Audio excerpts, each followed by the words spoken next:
જો લાસ્ટ લેક્ચરમાં આપણે રિંગ અને ચાપ વડે ઉદ્ભવતું ચુંબકીય ક્ષેત્ર જોયું હતું. આજે આપણે બે દાખલા બાકી રહી ગયા તેના ઉદાહરણના એ કરીશું. 4.6 જો ચોપડી હોય તો 4.6 જો આપણને એક આકૃતિ આપી છે. એમાં 12 એમ્પિયર પ્રવાહ ધારિત સીધા તારને 2 સેન્ટીમીટર ત્રિજ્યાના અર્ધવર્તુળાકાર ચાપમાં વાળ્યો છે. ધારો કે આ ચાપના કેન્દ્ર પર ચુંબકીય ક્ષેત્ર B છે, તો સીધા વિભાગો વડે ઉદ્ભવતું ચુંબકીય ક્ષેત્ર કેટલું હશે? એટલે અહીંયા આવી આકૃતિ આપણને આપી છે. અહીંયા પ્રવાહ જાય છે 12 એમ્પિયર અને અહીંયા કેન્દ્ર પર ચુંબકીય ક્ષેત્ર છે B.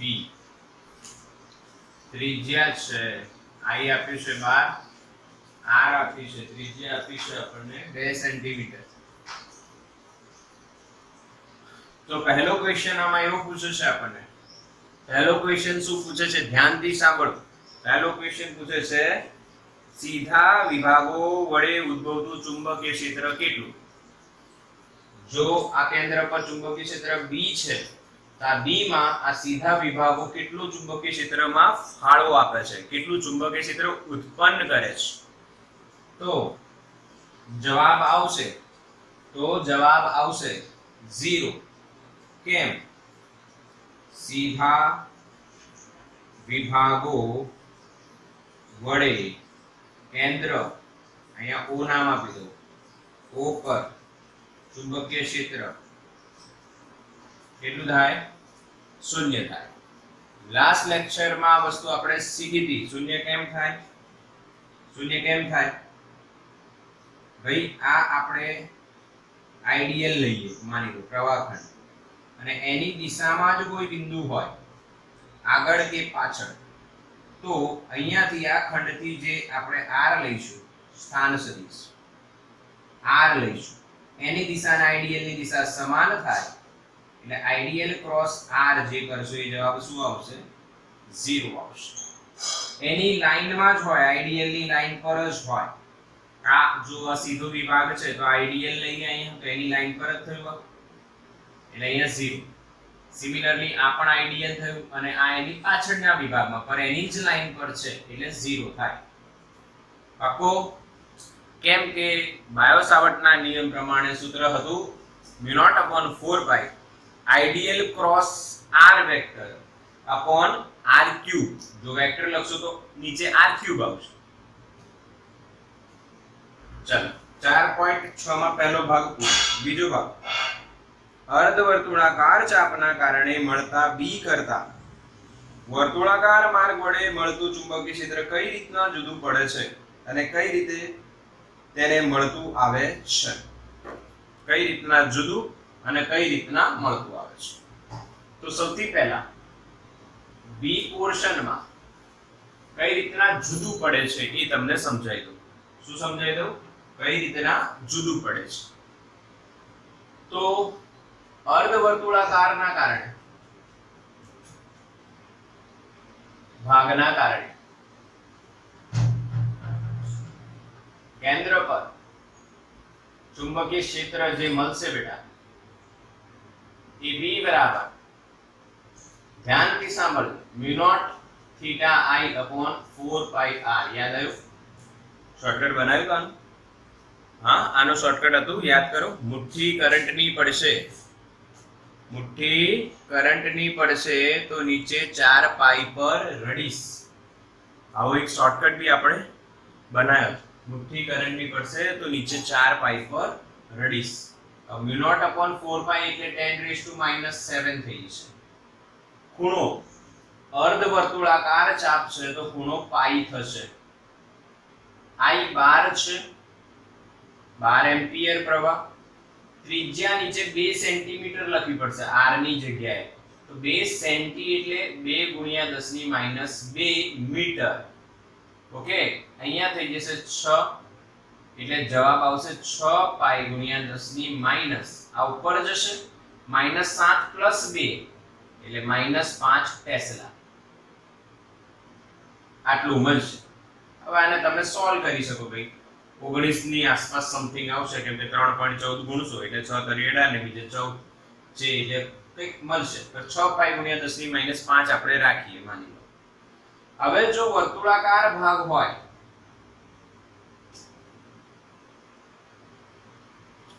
કેન્દ્ર પર ચુંબકીય ક્ષેત્ર બેટા કશું જ નથી, ડબલ થઈ જશે. ડબલ થઈ જશે એટલે b અથવા b' 12 પાઈ ગુણ્યા 10 ની -5 ટેસ્લા.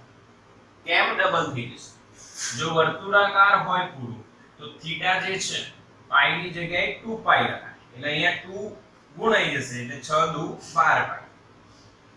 એટલે આ વસ્તુ તમે સિમ્પલી સમજી શકો છો કે વર્તુળાકાર જે લૂપ હશે એમાં આપણે આ રીતના પ્રવાહ વિચારીએ તો પ્રવાહ આમ છે I બરાબર 12 એમ્પિયર જ છે, ત્રિજ્યા એની 2 સેન્ટીમીટર જ છે. તેના કેન્દ્ર પર જે ચુંબકીય ક્ષેત્ર મળશે એ અર્ધવર્તુળાકાર કરતા ડબલ મળશે. એટલે અર્ધવર્તુળાકાર પર b છે અને વર્તુળાકાર પર b' છે તો b' ને અડધું કરશો તો અર્ધવર્તુળાકારનું મળી જશે. તો કઈ રીતના ભિન્ન છે તમને ખબર પડી. પ્રશ્નનો જવાબ શું આવ્યો એ ખબર પડી. કઈ રીતના ભિન્ન છે? અર્ધવર્તુળાકારના ચુંબકીય ક્ષેત્રનું જે મૂલ્ય છે એ વર્તુળાકાર ભાગના અથવા વર્તુળાકાર ભાગ વડે કેન્દ્ર પર જે ચુંબકીય ક્ષેત્ર મળશે એના કરતા અડધું મળશે. આ કર્યા વગર પણ તમે કહી શકતા હતા. સિમ્પલ લોજિક છે. ઓકે, અડધાનું પૂરા કરતા અડધું જશે. સી અચ્છા કઈ રીતના ભિન્ન હશે એ કીધું. ભિન્ન કેમ છે? આ ભિન્ન કેમ છે તમને કીધું. હવે સમાનતા શું છે? તો દિશા બંનેમાં સમાન છે. જો સમાનતા શું છે? બંનેમાં દિશા સમાન છે. અહીંયા તમે દિશા બતાવો તો દિશા માટે તમને એક લોજિક આપ્યું તો આપણે શું આપ્યું તો એક લોજિક.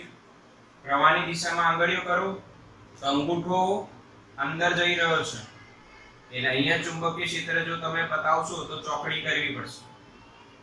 વર્તુળાકારમાં જુઓ તો સેમ અંગૂઠો ક્યાં જશે? અંદર. એટલે અહીંયા જે b' મેં લખ્યું છે એ બી ક્યાં જાય? અંદર. તો સમાનતા શું મળી ખબર પડી અને ભિન્નતા શું છે એ ખબર પડી. એટલે b પૂરેપૂરો આપણને આન્સર મળ્યો બંને રીતના. સી પાર્ટ જો આકૃતિ બી આપી છે બીજી. દર્શાવ્યા મુજબ આ તારને કેટલી જ ત્રિજ્યાના પરંતુ વિરુદ્ધ દિશામાં અર્ધવર્તુળાકાર ચાપમાં વાળવામાં આવે તો તમારો જવાબ જુદો હશે. હા, થોડોક જુદો હશે, થોડોક નહીં હોય. આને ઊંધું કરવાનું કહે છે. ખૂણો તો એટલો જ રહેશે ને. પ્રવાહ બી એટલું કહે છે અને ત્રિજ્યા બી એટલી જ કહે છે 2 સેન્ટીમીટર. I બરાબર 12 એમ્પિયર. એની એ જ વાત છે. એટલે ચુંબકીય ક્ષેત્રનું મૂલ્ય તો એ જ રહેશે. કોઈ ચેન્જ નહીં આવે કેમ કે મૂલ્ય તમને ખબર છે. આ સૂત્ર પ્રમાણે શોધીશું. તેમાં થીટા I અને R ની વેલ્યુ મૂકવાની. એ બધા સમાન છે આ બંનેમાં. ખૂણો અહીંયા પાઈ બને આ ચાપ અર્ધવર્તુળાકાર ભાગનો. આ અર્ધવર્તુળાકારનો બી ખૂણો તો પાઈ જ બનવાનો. ત્રિજ્યા અને પ્રવાહ પણ સરખું એટલે મૂલ્ય સરખું રહેશે. પરંતુ દિશા જો ત્યાં અંદર છે. અહીંયા તમે પ્રવાહની દિશામાં આંગળીઓ લઈ જશો તો અંગૂઠો ક્યાં આવશે? બહાર. એટલે દિશા પરસ્પર વિરુદ્ધ છે ભાઈ. શું ફરક પડ્યો ખબર પડી? દિશા પરસ્પર વિરુદ્ધ થઈ ગઈ. આનો સ્ક્રીનશોટ લો બેટા. સ્ક્રીનશોટ લો આનો ફટાફટ. સમજણ પડી ગઈ ને? એકદમ સિમ્પલ સમજ. સ્ક્રીનશોટ લઈ લો. ચલો ફટાફટ. ઓકે, ડન ના? ડાઉટ હોય તો પૂછી લેજો. બાકી કશું છે નહીં. હા, પણ તમને એક ક્વેશ્ચન એવો આપું કે કંઈક ડાઉટ આવે એવું ધ્યાન આપજો. એક પ્રશ્ન એવો બનાવીએ આપણે વર્તુળાકાર માટે. ધ્યાન આપજો.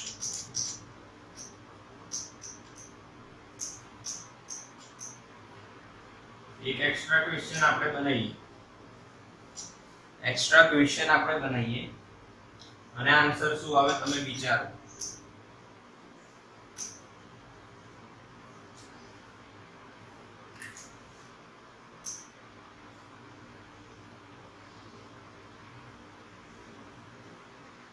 એક એક્ઝામ્પલ હું તમને આપું છું. જો આ સર્કલ છે, અહીંયા વાયર આવે છે, જોઈન્ટ થાય છે, અહીંયાથી પ્રવાહ I આવે છે, અહીંયાથી પ્રવાહ I જશે, અહીંયા ડિવાઈડ થશે, જે બી થશે, કશું આપ્યું નથી. O પાસે ચુંબકીય ક્ષેત્ર કેટલું? O પાસે ચુંબકીય ક્ષેત્ર કેટલું? વિચારો. O પાસે ચુંબકીય ક્ષેત્ર કેટલું? હા,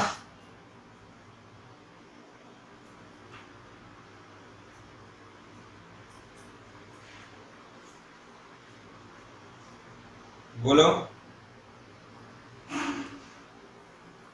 O પાસે 0. યસ, 0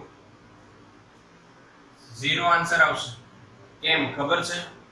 અહીંયા જ્યારે પ્રવાહ આવશે તો તમને ખબર છે બે ભાગ થયા. તો ત્રીજા ચેપ્ટરમાં તમે ભણ્યા છો પ્રવાહનું વિભાજન થશે અને ઉપર બી અર્ધવર્તુળાકાર, નીચે બી અર્ધવર્તુળાકાર, એટલે સમાન પ્રવાહનું વિભાજન થશે, I/2 અને I/2. બરાબર? તો જે ઉપરનો ભાગ છે એનું ચુંબકીય ક્ષેત્ર ક્યાં જશે? અંદર. જે નીચેનો ભાગ છે એના કારણે ચુંબકીય ક્ષેત્ર ક્યાં આવશે? બહાર. એટલે B B in plus B out કરવું પડશે અને બંને સમાન મૂલ્યના B in minus B out હોવાથી એમ બંનેના મૂલ્ય સમાન થાય બેટા. જો આ બી અર્ધવર્તુળાકાર, આ બી અર્ધવર્તુળાકાર, બંનેમાં પ્રવાહ સરખો અને બંનેની ત્રિજ્યા સમાન છે. એટલે આ સૂત્રમાં જે બી થીટા, I અને R મૂકશો તો ઉપરના પાર્ટ અને નીચેના પાર્ટનો જે ચુંબકીય ક્ષેત્ર છે સમાન મૂલ્ય આવશે. પરંતુ ઉપરના પાર્ટની દિશા ક્યાં જાય છે? અંદર. નીચેના પાર્ટની દિશા ક્યાં આવે છે? બહાર. યાદ હોવું જ જોઈએ આ નિયમ. પ્રવાહની દિશામાં આંગળીઓ કરશો તો અંગૂઠો ચુંબકીય ક્ષેત્રની દિશા બતાવશે. એટલે B in આના કારણે અંદર જશે અને આના કારણે બહાર આવશે. સમાન મૂલ્ય, પરસ્પર વિરુદ્ધ દિશા, તો કુલ ચુંબકીય ક્ષેત્ર જો તમે આવું તીર બતાવો તો વિચારે કુલ ચુંબકીય ક્ષેત્ર શૂન્ય થાય. આનો બી સ્ક્રીનશોટ લો. સારો ક્વેશ્ચન છે, સારો ક્વેશ્ચન છે. 4.6 પછી આ એક વિચારી શકાય અને આવા ઘણા વિચારી શકાય.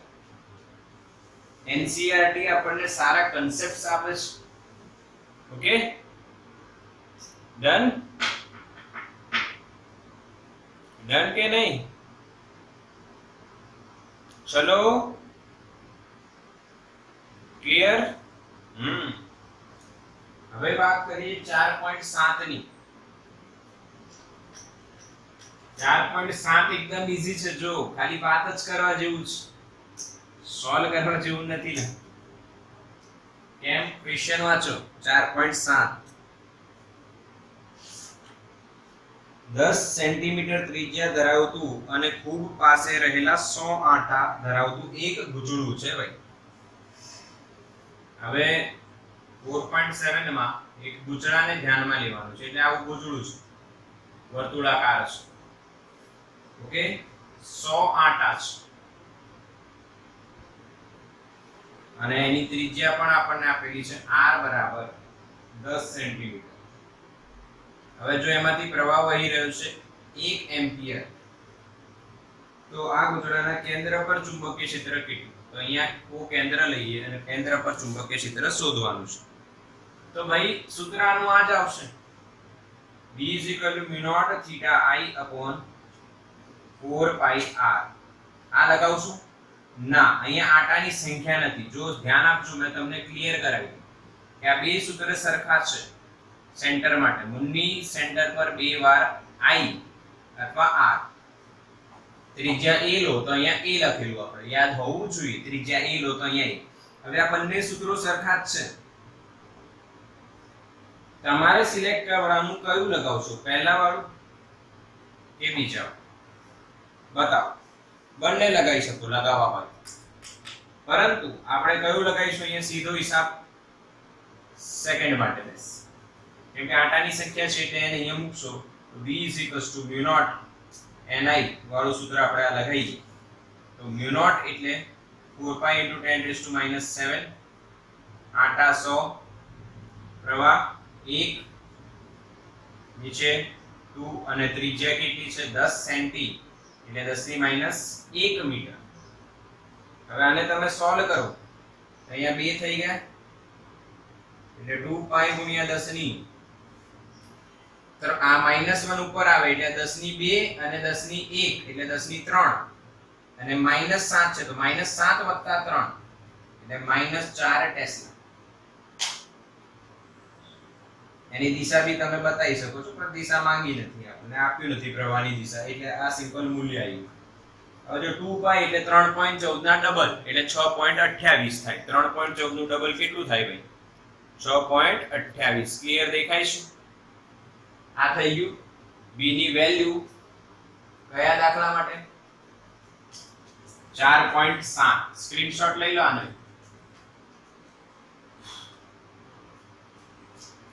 એકદમ સિમ્પલ દાખલો, આટાની સંખ્યા આપી છે એટલે આપણે કયું સૂત્ર લગાવવું એ નક્કી કરો।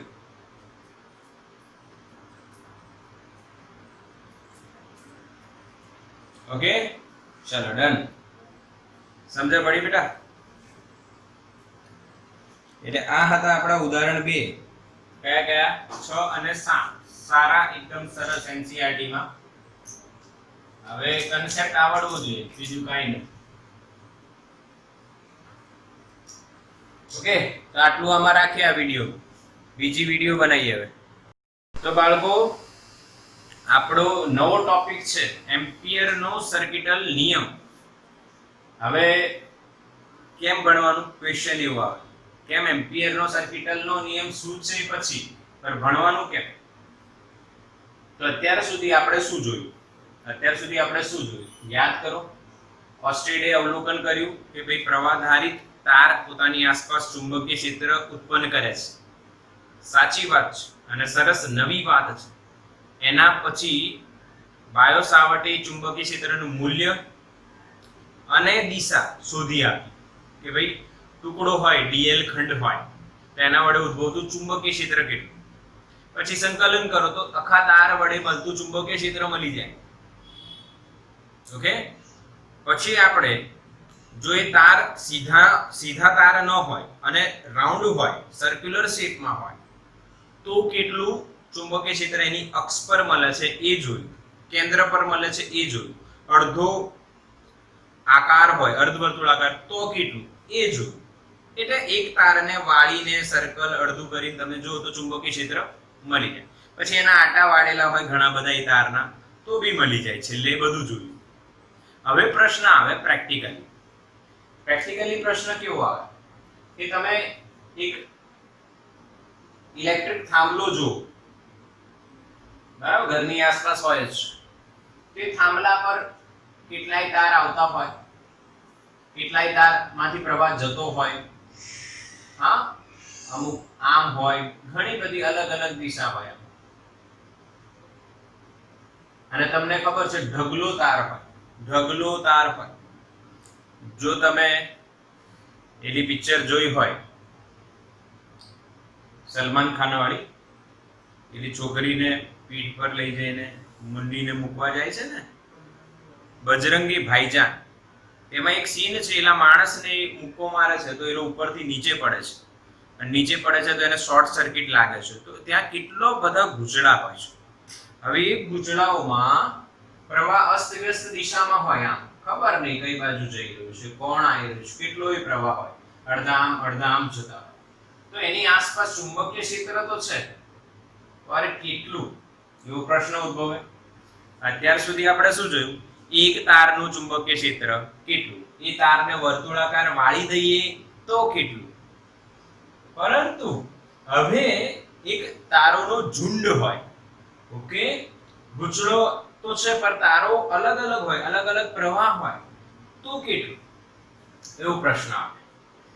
ક્લિયર છે? તો આનું સોલ્યુશન કોણ આપશે આપણને? એમ્પિયર સર્કિટલ લો, એને હું ACL પણ કહું છું ઇંગ્લિશમાં, એમ્પિયર સર્કિટલ લો, એમ્પિયર સર્કિટલ લો. ઓકે, અચ્છા, આ જે તારોની સંખ્યા છે એને ઘણું બધું આવશે. ઓકે, હવે એક બીજી વાત તમને કહી દઉં, આ આપણો એક લોજિક છે, તમને કહી દઉં. આ જે નિયમ જોઈ રહ્યા છે એ તમે એક માઇન્ડમાં એક થોટ બનાવી દો કે ભાઈ આ ગાઉસના નિયમની જે થિયરી છે એના જેવું જ છે. ગાઉસનો નિયમ પછી એના ઉપયોગો. ગાઉસનો નિયમ કોના માટે હતું? વિદ્યુત ભારોના તંત્ર માટે. એમ્પિયરનો નિયમ કોના માટે છે? વિદ્યુત પ્રવાહોના તંત્ર માટે. બરાબર? ગાઉસના નિયમ કોના પરથી આવતો હતો? તો ભાઈ કુલમ્બના નિયમ પરથી. કુલમ્બનો નિયમ જે છે એ પહેલા આપણે જોયો, એનાથી બળ અને વિદ્યુત ક્ષેત્ર કઈ રીતના આગળ વધ્યા મળ્યા એના પરથી જોયું આપણે. સિમિલરલી અહીંયા આપણે સૌથી પહેલા બાયો સાવર્ટનો નિયમ જોયો. ઓકે, એ બાયો સાવર્ટનો નિયમનું સંકલન સ્વરૂપ તમે કહી શકો. અહીંયા સંકલન આવશે, આમાં બી સંકલન છે, પણ એ આનું એક પાર્ટ છે. સિમિલરલી કુલમ્બનું પાર્ટ કોણ છે? ગાઉસનો નિયમ છે. એવું જ આ લોજિક છે. જેમ આમાં આપણે અલગ અલગ એપ્લિકેશન જોઈ હતી, એમ આમાં પણ આપણે અલગ અલગ એપ્લિકેશન જોઈશું. ક્લિયર છે આ કન્સેપ્ટ? આ માઇન્ડમાં એક કન્સેપ્ટ બેસાડી દેજો કે જેમ બાયો સાવર્ટનો નિયમ એમ્પિયરના સર્કિટલ નિયમને રિપ્રેઝેન્ટ કરે છે, એવું જ આપણે ચેપ્ટર 1 માં જોયું હતું, ઇલેક્ટ્રોસ્ટેટિક્સમાં જોયું હતું, વિદ્યુત ભાર અને વિદ્યુત ક્ષેત્ર નામના ચેપ્ટરમાં જોયું કે કુલમ્બના નિયમને અહીંયા રિપ્રેઝેન્ટ કોણ કરશે? ત્યાં કોણ રિપ્રેઝેન્ટ કરતું હતું? કુલમ્બના નિયમને ગાઉસનો નિયમ, ચેપ્ટર 1. અને ચેપ્ટર નંબર 4 માં બાયો સાવર્ટનો નિયમ જે છે એને રિપ્રેઝેન્ટ કરશે એમ્પિયર સર્કિટલ નિયમ. ઓકે, ક્લિયર છે આ કન્સેપ્ટ? આ બેઝિક વસ્તુ તમને શીખવાડી.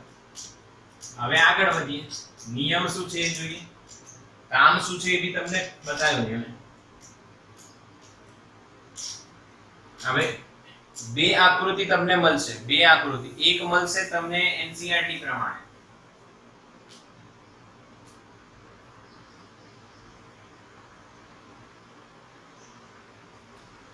આ વિદ્યુત પ્રવાહધારી તાર છે ઘણા બધા, અને બધામાં એક જ દિશા બતાવી આપણે. તો એમ્પિયર નામના વૈજ્ઞાનિકે શું કીધું એ સમજજો ખાસ. જેમ ગાઉસે કીધું તો એમ એમ્પિયરે બી કીધું છે. જેમ ગાઉસના નિયમની સાબિતી આપણે જોઈ હતી કુલમ્બના નિયમ પરથી, એમ આની સાબિતી આપવાની નથી, પણ જો મેળવવી હોય તો ક્યાંથી મેળવવાની? બાયો સાવર્ટના નિયમ.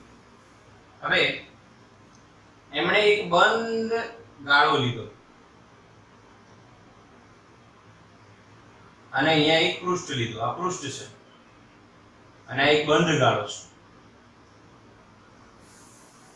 બંધ ગાળો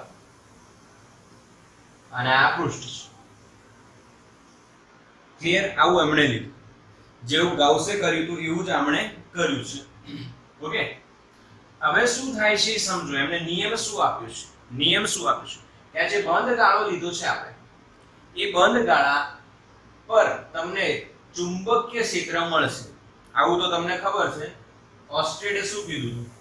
પ્રવાહધારિત તાર હોય તો એની આસપાસ ચુંબકીય ક્ષેત્ર મળે છે. શું મળે છે? એની આસપાસ ચુંબકીય ક્ષેત્ર. આટલા વિભાગનું ચુંબકીય ક્ષેત્ર અહીંયા મળશે, અહીંયા મળશે, ઘણી બધી જગ્યાએ બધે ચુંબકીય ક્ષેત્ર મળશે. એ જ રીતના અહીંયા આજે આપણે સર્ક્યુલર ભાગ લીધો, બંધ ગાળો લીધો, બંધ લૂપ લીધી, એના દરેક બિંદુએ આપણને આ પ્રવાહધારિત તારો વડે શું મળવાનું છે? ચુંબકીય ક્ષેત્ર. શું મળવાનું છે? ચુંબકીય ક્ષેત્ર મળવાનું છે. ક્લિયર છે આ વસ્તુ? હા કે ના? સમજાયું? ક્લિયર? શું સમજાયું કે નહીં? ક્લિયર દેખાય છે? ચલો બાળકો, ઓકે. હવે આ જે અહીંયા આપણે લૂપ બનાવી, એ લૂપના દરેક બિંદુએ આપણને ચુંબકીય ક્ષેત્ર મળશે, અને એ લૂપ પર આપણે સૂક્ષ્મ ખંડ પાડી દઈએ DL વિભાગના ઘણા બધા, અને એની એક દિશા નક્કી કરેલી કે ભાઈ તમારે dl ટુકડા જે વિચારવાના છે એ કઈ દિશામાં વિચારવાના છે. માની લો આપણે આ દિશામાં વિચારીએ છીએ dl dl dl dl નાના નાના ખંડ.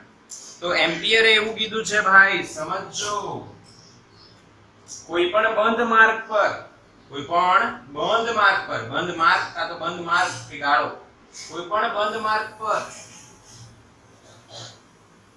ચુંબકીય ક્ષેત્રનું રેખા સંકલન, આ શું લખ્યું મેં? કોઈ પણ બંધ માર્ગ પર ચુંબકીય ક્ષેત્રનું રેખા સંકલન. સમજ્યા મારી વાત? એમ્પિયરે શું કીધું છે? કોઈ પણ બંધ માર્ગ પર ચુંબકીય ક્ષેત્રનું રેખા સંકલન એ શૂન્ય અવકાશની પરમિએબિલિટી એટલે મ્યુ નોટ અને તે બંધ માર્ગ વડે ઘેરાતા કુલ વિદ્યુત પ્રવાહના ગુણાકાર બરાબર હોય છે. ગુણાકારના બરાબર હોય છે, સમપ્રમાણ નહીં, બરાબર હોય છે. ગુણાકારના બરાબર હોય છે. આ કોનો નિયમ છે? એમ્પિયરનો સર્કિટલ નિયમ. તો મેં નિયમ ગોખતો નથી ને તમને સલાહ આપતો નથી. મેં આ સૂત્ર પરથી એ નિયમ બનાવ્યું છે અને યાદ રાખેલું છે. તમે પણ આ સૂત્ર પરથી એ નિયમ યાદ રાખી શકો.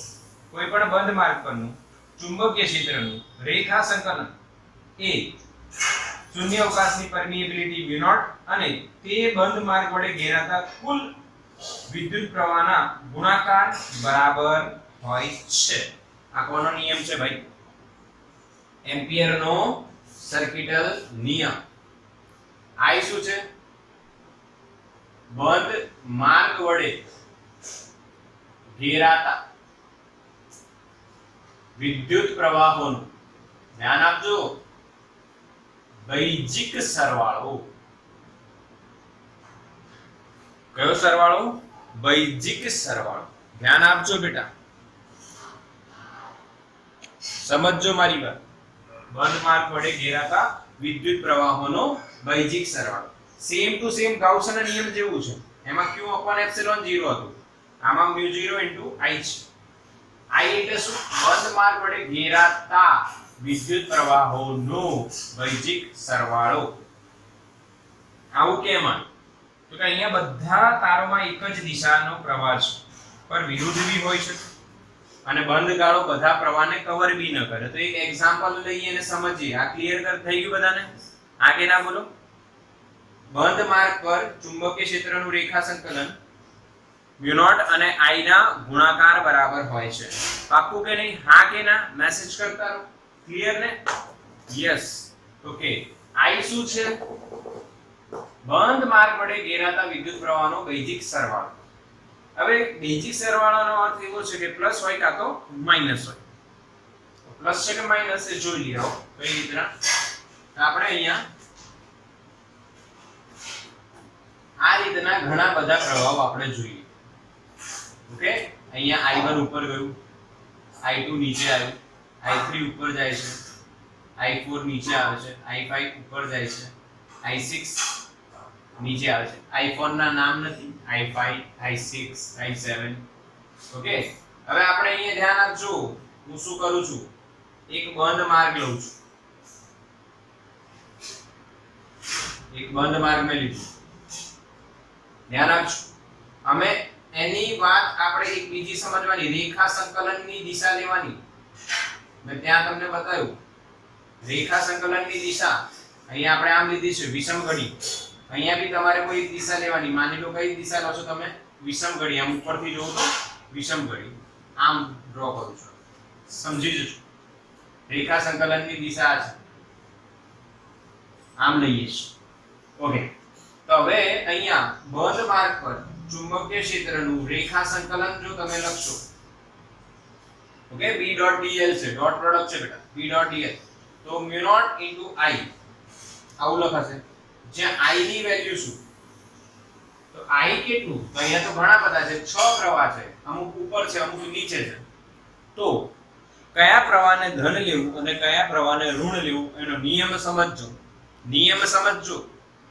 રેખા સંકલનની દિશામાં આંગળીઓ જમણા હાથનો નિયમ છે બેટા, રેખા સંકલનની દિશામાં આંગળીઓ હોવી જોઈએ. કોની દિશામાં? રેખા સંકલનની દિશામાં આંગળીઓ. તો અંગૂઠો જે દિશામાં જાય, ખેંચાયેલો રાખવાનો, સ્ટ્રેચ કરીને રાખવાનો. તો અંગૂઠો જે દિશામાં જાય એ દિશાના પ્રવાહને ધન લેવા અને એની વિરુદ્ધ દિશાના પ્રવાહને ઋણ લેવા. જો આપણે આ સિચ્યુએશનમાં વિચારીએ તો રેખા સંકલનની દિશા તમને દેખાય છે કઈ બાજુ છે? આપણે ધારી છે આમ. તો ઉપરની દિશાના પ્રવાહ શું થશે? ધન. ક્લિયર? જો રેખા સંકલનની દિશા તમે આમ લીધી હોય તો ક્લિયર છે કે નહીં? નીચેના પ્રવાહ ધન હોત, ઉપરના ઋણ. પરંતુ આપણે આમ લીધી છે, ઓકે, આ તો ઉપરના ધન છે. તો I1 પ્લસ આવશે, I2 માઈનસ આવશે, I3 પ્લસ આવશે, I4 માઈનસ આવશે અને I5 પ્લસ આવશે. બસ આટલું જ આવશે. I6 નહીં આવે. બોલો I6 કેમ નહીં આવે? હા, બંધ માર્ગની બહાર જ છે એટલે એને ગણવાનું નહીં. ગાઉસના નિયમની જેમ જ બંધ પૃષ્ઠની બહારનો વિદ્યુતભાર નહીં ગણવાનો. અહીંયા બંધ માર્ગ જે છે એની બહારનો પ્રવાહ કે તાર ગણવાનો નહીં. અચ્છા, અને તમે પ્લસ પણ કરી શકો છો. I1 plus minus I2 plus I3 plus minus I4 plus I5 એટલે આ બેઝિક સરવાળો થઈ ગયો. ક્લિયર બેટા? દિશા નક્કી કરતા આવડી બધાને? હા કે ના બોલો? હા કે ના બોલો? દિશા નક્કી કરતા આવડી કે નહીં મને એમ કહો. ક્લિયર ને? હા. રેખા સંકલનની દિશામાં આંગળીઓ બધી અને મુઠ્ઠી બંધ કરવાની રેખા સંકલનની દિશામાં. તો જે ખેંચાયેલો અંગૂઠો છે એ દિશાનો પ્રવાહ ધન લેવાનો, એની વિરુદ્ધનો ઋણ લેવાનો. બંધ માર્ગની બહારના પ્રવાહને ધ્યાનમાં લેવાનું નહીં. ક્લિયર છે? આનો સ્ક્રીનશોટ લો ફટાફટ. ચલો ભાઈ, થઈ ગયું? થઈ ગયું? શું થઈ ગયું ખબર નહીં. શું થઈ ગયું ભાઈ? એમ્પિયરનો સર્કિટલ નિયમ કા પીરિયડ પૂરો થઈ ગયો? પીરિયડ પૂરો થઈ ગયો છે? હા, બાકી છે ભાઈ, બાકી છે. આવો એક નાની વાત હજુ કરી દઈએ. હવે આના ઉપયોગો આપણે કાલે જોઈશું, નેક્સ્ટ લેક્ચરમાં જ જોઈશું. અત્યારે પોસિબલ નથી.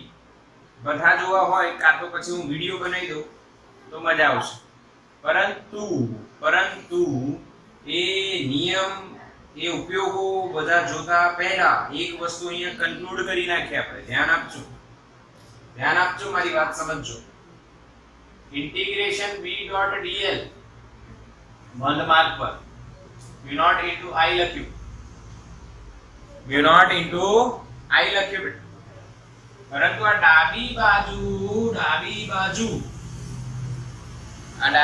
બાજુ ચલો ભાઈ જો હવે આપણે શું સમજવાના છે કે ભાઈ આ જે એમ્પિયરનો સર્કિટલ નિયમ છે એના ઉપયોગો અને જે ચુંબકીય ક્ષેત્ર છે એ લૂપને કઈ કઈ દિશામાં હોઈ શકે. તો ઘણી બધી વાત નાની નાની સમજવાની છે. તો જો આજે પ્રવાહ જે જઈ રહ્યા છે એમના કારણે જે ચુંબકીય ક્ષેત્ર છે એ આ જે સૂક્ષ્મ ખંડ છે એટલે સ્પર્શકની દિશામાં પણ હોઈ શકે, લંબ દિશામાં પણ હોઈ શકે અને બહાર પણ હોઈ શકે. ગમે તે દિશામાં હોઈ શકે. ચુંબકીય ક્ષેત્ર સ્પર્શકની દિશામાં પણ હોઈ શકે, લંબ પણ હોઈ શકે, બહાર પણ હોઈ શકે. હા, કાં તો બી ગણાય પણ નહીં, બી શૂન્ય પણ હોઈ શકે. એવી વસ્તુ સમજજો, બી શૂન્ય પણ હોઈ શકે. એટલે અહીંયા તમને કાં તો ચુંબકીય ક્ષેત્ર સ્પર્શક મળે, સ્પર્શકની દિશામાં મળે, કાં તો લંબ મળે, કાં તો બી મળે પણ નહીં. કેમ કે એવી ગોઠવણ કદાચ બને, એવી ગોઠવણ તારોની એવી બને તો આ રીતના બી ના અલગ અલગ તમને મૂલ્યો અને અલગ અલગ દિશા મળી શકે છે. આ દિશા કઈ હશે ચેપ્ટર નંબર 5 માં ભણવાના છીએ, એ પણ વાત કમ્પ્લીટલી આપણને ખબર છે. હવે અહીંયા એક વસ્તુ સમજીએ કે આ નિયમના ઉપયોગો આપણે જોવાના છે બે ના ત્રણ જોઈશું. એનસીઈઆરટી પ્રમાણે આપણે ત્રણ જોઈશું. હોય તો ઘણા બધા આકારો હોઈ શકશે, બટ આપણે ત્રણ જોવાના છે. તાર, પછી સોલેનોઇડ અને ટોરોઇડ, ત્રણ જોવાના છે. જેમ ગાઉસના નિયમના પણ ત્રણ ઉપયોગ હતા અને આપણે એક બે એક્સ્ટ્રા પણ જોયા હતા, આના પણ ત્રણ. પણ એ ત્રણ ઉપયોગોમાં એક લોજિક આપણે ફોલો કરવાનો છે. એ કોમન લોજિક અહીંયા જોઈએ, ધ્યાન આપજો. હવે એક વસ્તુ હું તમને અહીંયા કહું કે આ જે તાર છે પ્રવાહ છે, એ પ્રવાહના દિશામાં તમે અંગૂઠો કરો તો આંગળીઓ સ્પર્શકની દિશામાં આવે. એટલે જો તમે ધ્યાન આપજો બેટા, અહીંયા જો તમે dl આમ માનો તો ચુંબકીય ક્ષેત્ર પણ એ જ દિશામાં હોય છે. એટલે અહીંયા હું લખીશ b dl cos 0 બરાબર μ0 * I. બંધ માર્ગ પર રેખા છે cos 0 ની વેલ્યુ. બીજી વાત, માની લો તમે આ તારની વાત કરો કે કોઈ સેન્ટરમાં તાર હોય, એ બધા તારના કારણે જે ચુંબકીય ક્ષેત્ર મળે છે આ બંધ માર્ગ પર, એ ચુંબકીય ક્ષેત્ર B નું મૂલ્ય આપણે બધે સમાન હોય. બધે એટલે ક્યાં? બંધ માર્ગ પર સમાન હોય તો એ સંકલનમાંથી બહાર આવી જશે ને, અચળ થઈ ગયું. ઇન્ટિગ્રેશન dl બચ્યું, સામે μ0 I બચ્યું. ધ્યાન આપજો મારી વાત. અહીં હવે આવા dl બધા ખંડોનો સરવાળો કરો એટલે કે સંકલન કરો તો એ એની કુલ લંબાઈ બની જશે. l એટલે શું? ઇન્ટિગ્રેશન dl, જેને બંધ માર્ગની લંબાઈ કહેવાય. શું કહેવાય? બંધ માર્ગની લંબાઈ. એટલે એક ઇક્વેશન એવો આપણને મળશે bl μ0 * I. હવે તમે એ વસ્તુ સમજો, એમ્પિયરના સર્કિટલ નિયમનો ઉપયોગ શું કરીશું આપણે? તો આપણે ઉપયોગ કરીશું b શોધવા માટે. શું શોધવા માટે? b શોધવા માટે, ચુંબકીય ક્ષેત્ર શોધવા માટે. જેમ ગાઉસના નિયમના ઉપયોગમાં તમે જોયું તો આપણે શું શોધતા હતા? વિદ્યુત ક્ષેત્ર E શોધતા હતા ને, એમ અહીંયા B શોધીશું. ક્લિયર છે બેટા? ઓકે. તો ગાઉસના નિયમના ઉપયોગોમાં હવે જે સૂત્ર લાગશે એ કયું લાગશે? આ જ લાગશે. પરંતુ આટલી પ્રક્રિયા આપણે વારંવાર નહીં કરીએ અને ડાયરેક્ટ આ સૂત્ર લગાવીશું. કયું લગાવીશું બોલો? B * L બરાબર μ0 * I. I એટલે શું?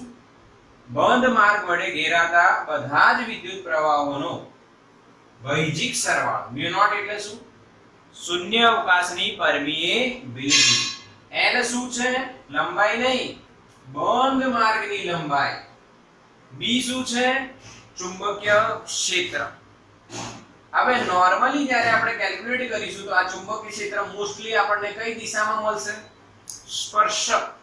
આ ખાસ નોંધ કરજો, જે B આપણે છે, B એ કઈ દિશામાં છે? અહીંયા સ્પર્શકની દિશામાં. બંધ માર્ગ પર દરેક બિંદુએ કઈ દિશામાં છે? સ્પર્શકની દિશામાં. સ્પર્શકની દિશામાં હશે તો જ આ અહીંયા થીટા જે છે શું મળશે આપણને? 0. ઓકે. તો નેક્સ્ટ લેક્ચરમાં આપણે આના ઉપયોગો જોઈશું. અત્યારે આપણે એમ્પિયરનો સર્કિટલ નિયમ અહીંયા પૂરો કરીએ છીએ. ઓકે, ચલો.